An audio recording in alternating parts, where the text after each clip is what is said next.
Welcome back, everyone. We're speaking with Dr. Lori Feldman, the director of the MBA for Executives program here at Purdue University Calumet, and also a professor in marketing. And Dr. Feldman, welcome to the program. Thank you for having me. And I believe this is the first time that we've had you on the program, so an extra special welcome to you. I always like to find out about new departments and new events here at Purdue University Calumet. If you could help us out and explain a little bit about the Executive MBA program and how it's different maybe from a traditional MBA program. Sure. The Executive MBA program has been going on since 1998. So this will be our 14th year with the program.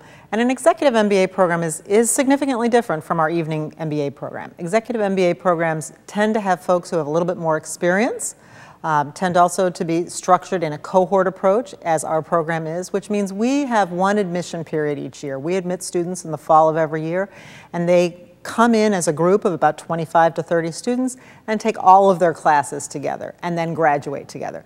And then one of the other really important differences is that they have this level of experience. So we're not talking about folks who are right out of college. We're talking about folks who have a minimum of 5 years of experience, but on average about 12 to 15 years of experience.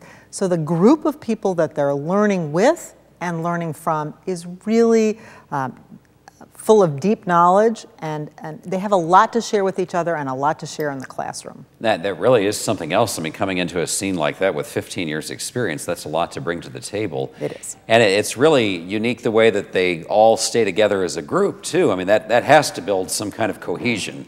It does. And in fact, I think you've hit on one of the most important facets of the program. We have about a 90% success rate in this program. So 90% of the people who start the program finish the program. And compared to our evening program, which is a little bit less than that, our success rate in this program can be attributed to the cohort. One of the stories that somebody told me, one of the students told me recently, was that they were having some personal issues and some work issues, and they were thinking about quitting, and they came to me and talked for a while, and at the end they said, you know, I don't think my team will let me quit. They want to get through it together. Sure, They want to start. It's a little bit like MBA boot camp. They want to get through and finish together. And it almost becomes like another family of sorts. Absolutely. I hear often that they know when each other's children go to bed. They see each other more often than the family for those 18 months. They get very, very close. That is a pretty intense course, though, or pretty intense 18-month period in their life, I'm sure. It's very intense. The trade-off, they get to finish in 18 months. The trade-off is that it's very intense for those 18 months. So the program is structured in 6 10-week modules. So it's a 60-week program. And during each of those modules, they have a morning class and they have an afternoon class. So at any given time, they have 2 classes going during that 10-week period.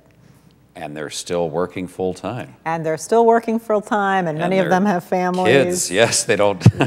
They have to give up, often they have to give up coaching Little League. Oh, right, sure. And other commitments, but the trade-off is that they get done in 18 months, and they walk away with a respected Purdue degree. And that 18 months, I mean, yes, it may be a long 18 months, but there is light at the end of the tunnel, so to speak. It's a good way to put it. They can often see that light at the beginning. And recently, your program was identified in Fortune magazine as a best value. And can you explain to us what that's all about? And that's quite an accolade. First of all, congratulations. Well, thank you. We were really pleased to see that. Our program was identified in Fortune magazine as a best value, and Fortune looked at programs. Typically, when students look for executive MBA programs, they're, for those 18 months or those 2 years, some of them can be in the range of $150,000 for those programs. Wow. And ours is not. Yeah. Ours was listed as one of the programs under $50,000 in the country. So our program is at about $42,000, and for that well-respected Purdue degree, students can finish it in 18 months and get a good return on that investment. That's the most important thing, Absolutely. too. Especially in this day and age. How many students do you admit a year? We typically admit between 25 and 35 students a year. And they're kept in that group the whole time, right? And they're kept in that group. They start the program together, take all their classes together, and graduate together. What this typical class, I know we touched on it a little bit about 12 to 15 years experience, and what are some of the other attributes that they may have in common? Well, one of the neat things we almost always have a few international students, which add a lot of value to the class and experience.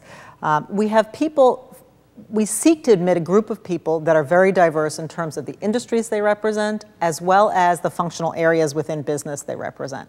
So this year, for instance, we have a director of brand development for Office Max. We have a bank examiner from the Federal Reserve. We have a manager of capital markets from Baxter International. We have a senior pharmaceutical rep from Synovian. So we have a wide range of folks who really come to this bringing their own experiences and being able to say in that marketing class, that director of brand development is going to share his experiences and going to help the other students.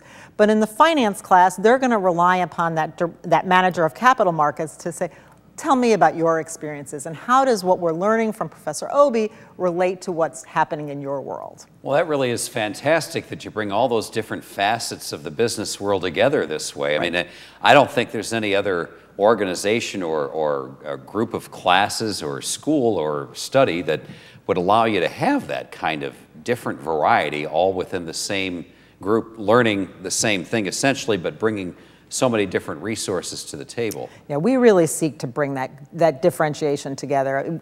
The program is structured very much as a typical MBA program would be, with marketing and finance and accounting and operations and so forth, along with some other very interesting courses. But we really want to have folks from different disciplines. We've run on-site programs at local companies, and we've had groups of students who are all, for instance, steel engineers, very bright, but we find that diversity of opinions really adds value to the students in the class. Sure, and different perspectives and everything else, different experience, That's all that sort of stuff. That's and this also sounds like it goes into play quite a bit with experiential learning as well.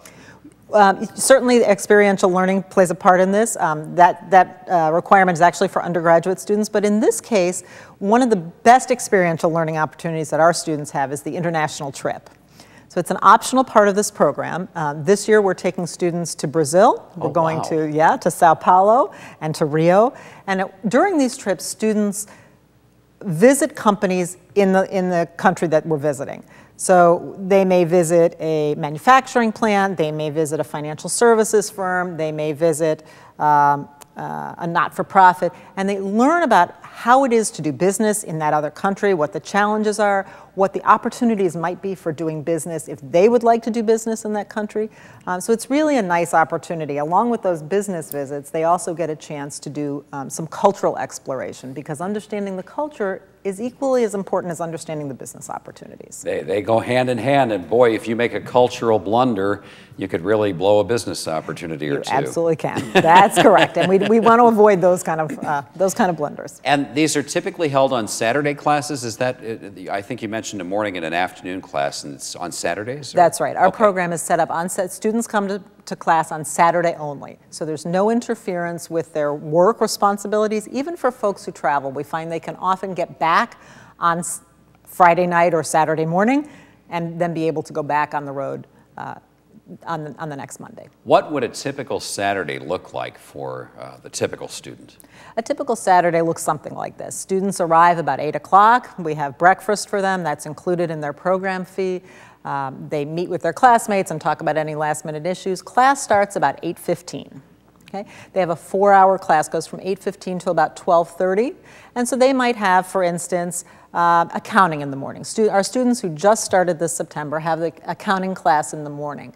And then after that 12:30, they'll go to lunch. That's also part of their program fee. And they'll come back at 1:30, and they'll have a 3-hour class. And the first class that our students are taking now is international business. So now they're talking about the Brazil trip and where we might take them next year. And then they'll have 3 hours in the afternoon, and then they'll go home. And then they have, of course, work to do outside of the classroom. They'll engage in small group activities. We encourage them really to form study teams, to learn from each other and to form cross-functional study teams. Well, I'll bet in the end it does go by pretty fast, though. It's pretty amazing when the students who started last September look back and realize they have about 17 weeks left. Right, and that's fast. Flies by. And once you're being mentally stimulated and interesting conversation, it always seems to go by fast, doesn't it? It does, and for all that they're giving up, they often come back at the end and say, gosh, I don't know what to do with my time now.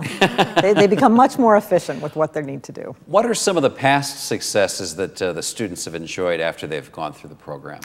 Let me give you some examples of past successes. We've had individuals starting their own businesses. we've had individuals being promoted significantly into what I call MBA level jobs. So they may have been a manager of a particular function. They may have been, let me give you one particular example. We had somebody who worked for the Chicago Board of Options Exchange. She was a manager of internet marketing, and now she's a director of business development. Oh. So she is now no longer focusing on a specific functional area, but really focusing on growing the business. And that's the kind of success that we typically see in individuals, that they go into more strategic kinds of positions, less focused on their technical skills and more focused on the strategic development of businesses. So they move up to the big picture, so to speak. They do. We never promise that, but we often Sure, see that. sure. We Yeah, often yeah. see that. Obviously, nothing can be promised or anything like that. And when does this program start, and when's the deadline to apply? Well, we admit students once a year. So students will start our program in September, and we're starting our recruiting season just about now. We'll start accepting applications for 2012, starting November 1st. Okay, all right, well, fair enough. And the requirements for admission? Good question. We ask that, there's an application process, of course, but we ask that students have a minimum of those 5 years of work experience, certainly have to come with a bachelor's degree of some sort from an accredited institution. They have to go through an interview process with us.